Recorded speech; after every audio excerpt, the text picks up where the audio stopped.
We continue our coverage on the assault on democracy in the state of Florida by dictator Ron DeSantis. Joining me now from Miami is Nikki Freed. She's the chair of the Florida Democratic Party. Nikki, glad to have you back on the show. Again, when you look at, playing that video and listening to this man stand there, just flat out lie, and to say, oh, the rule of law in Florida and keeping Central Floridians safe, they're the very people who voted.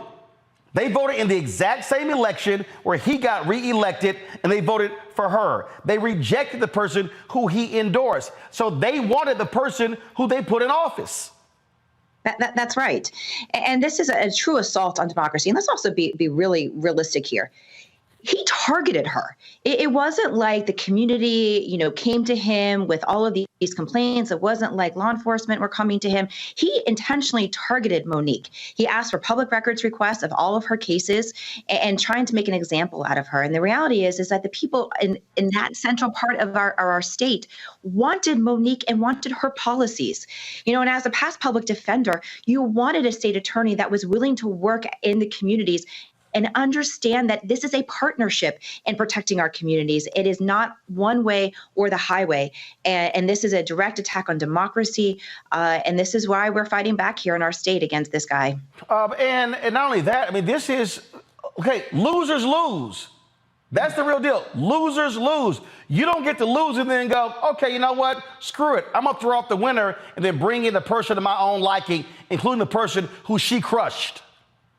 Yep, absolutely. And let's also, Roland, Ron DeSantis is never going to be president of the United States. And so you have seen for the entire summer, his numbers plummeting, not only in the country, but you're also seeing it here in the state of Florida. He is underwater in Florida. If he was to run for reelect today, he would lose in the state of Florida.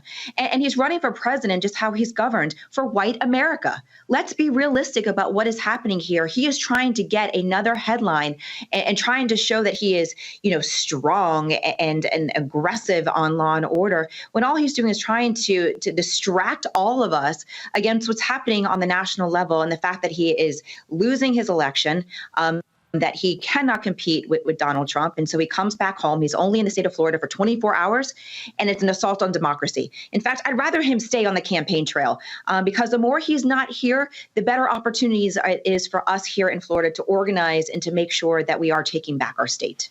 You said he's targeting white Americans. No, he's targeting white conservative Americans. What you're seeing in this country, and I keep saying this to young white voters who are progressive, do understand, voter suppression ain't just about black people and Latinos. It's about folks in college campuses. We saw what happened yesterday in Ohio, where they struck down this initiative where Republicans wanted to increase the threshold to pass a referendum. Same thing. They got crushed all across the state. Ohio State, 98% of the people on that campus voted against it. And so I look at Texas, 75% of young people 30 and under did not vote in the 2022 election. There has to be a wake-up call to young voters to say you cannot let this kind of individual stay in office, whether it's DeSantis in Florida or Abbott in Texas.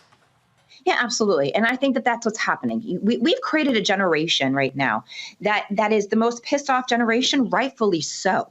They have seen their teachers being attacked. They've seen their community members in the LGBTQ plus community attacked. They've seen books being taken off of their shelves. If they're in higher education, they're seeing DEI in Florida not being offered both inside the classroom and funding of programs outside the classroom. They've been doing active shooting drills every single year in their schools. And now it is important for us as Democrats to make sure that we are giving them a platform. And that's what we're doing right now in Florida. We are making sure that we are elevating this next generation. We're giving them tools for success. We're working on college campuses again, voter registration. But it is going to be this generation that is going to save democracy. And you're right, we are seeing it all across the country. We even saw it in Wisconsin. When Wisconsin had that special election for their Supreme Court judge, it was the youth that was able to get it across the finish line. Yep. And when the NRA filed for bankruptcy, it was March for Our Lives kids that caused that. So this generation has the fight, has the grit, and now it's time for us old people, I can't believe I'm calling us old, to get out of their way and let them lead and give them opportunities. Where are national Democrats? We saw what happened in Tennessee Are you hearing from the White House? Are you hearing from the DNC? Are you hearing from Democratic leaders there? Because at the end of the day, what took place in Tennessee, this is the exact same thing. This person is suspending her and throwing her out of the office she was elected to. Yep. You know, the vice president was, I mean, let's also go back to what is happening in Florida. The assault on the Black community, and you and I have talked about this. This started, you know, that when he passed the anti-protest laws, you know, when BLM was, you know, happening on our streets all across our country. He then went after, as you just mentioned, the congressional district maps and getting out Black representation. He's gone after those returning citizens that we all fought so hard for that amendment to pass. And then, of course, the attacks on AP African-American history, now the all-on assault of African-American history in general. And so we have seen the White House come to our defense. The vice president was here in the state of Florida now twice in the last 2 weeks after the changing of the Black curriculum, came to Jacksonville, which we were able to flip that seat, that mayor's seat this past year, and then just now in Orlando last week, delivering that same message that the benefit of slavery is undebatable. It doesn't exist. And the fact that she is continuing to show up, we are getting support from the White House. But of course, for anybody who's listening to this inside the ears of the Oval Office, we always can use more backup. We are fighting hard here in Florida Democrats. We are standing up. We are united. You saw Democrats all across the state of Florida come to Monique's defense. Not even as Monique even said earlier, it's not Monique per se. It is the situation and is making sure that we're protecting democracy. And I also am going to make this very black and white statement. She's also the only Black female state attorney elected in the state of Florida. And this is something that is second in history, right? Just second in history, behind Amos Ayala. That's correct. Who Rick Scott suspended as well.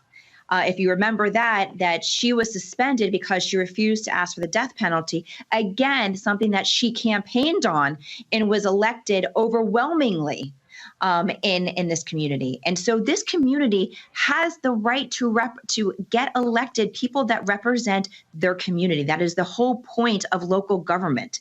And the fact that Ron DeSantis and this Republican Party of Florida doesn't understand the concept of people wanting their local government to function and be a true representation of their communities. We are moving backwards in Florida, and I know that we are going to continue to fight back. Last question for you. Are you seeing on the ground, are you seeing an increase in mobilization, organization among African Americans, among Black men and Black women, among Latinos? Democrats have had a hell of a problem in Florida reaching the Latino community, which is stratified, different from a lot of other places. Is this happening? Look, insurance rates are skyrocketing in this state. You've got Miami population decreasing. I mean, are people saying, you know what, we're pissed off with what's going on with our state? Yes, people are pissed off. I mean, we started our Take Back Florida tour last week in Volusia County, which is a very red area in our state.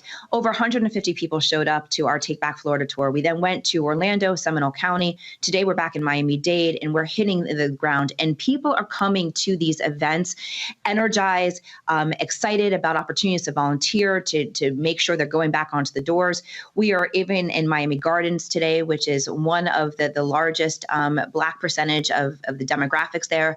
And people are showing up and they're realizing that as these culture wars continue in the state of Florida, you're right. Property insurance is the highest in the nation if you can find it. It has increased 208% since Donald Trump, same person, Ron DeSantis was elected governor. You also then have right now 9% inflation. That is more than double the national average. That is on Ron DeSantis. You can't find affordable homes. Now Ron's affordable housing director is suspended under an investigation. You can't find teachers. We have the largest teacher shortage in the country. The state of Florida is on fire. And so the more that Ron DeSantis continues these cultural wars, they're having direct impact on the people that live here in the state. They are coming out. They are waking up to what is happening. And we are going to make sure that they've got a voice, not only at the ballot box, but throughout the rest of the year in helping to reform this Democratic Party of Florida. Nikki Fried, Chair of Florida State Democratic Party, we certainly appreciate you joining us. Thanks a bunch. Thanks for having me.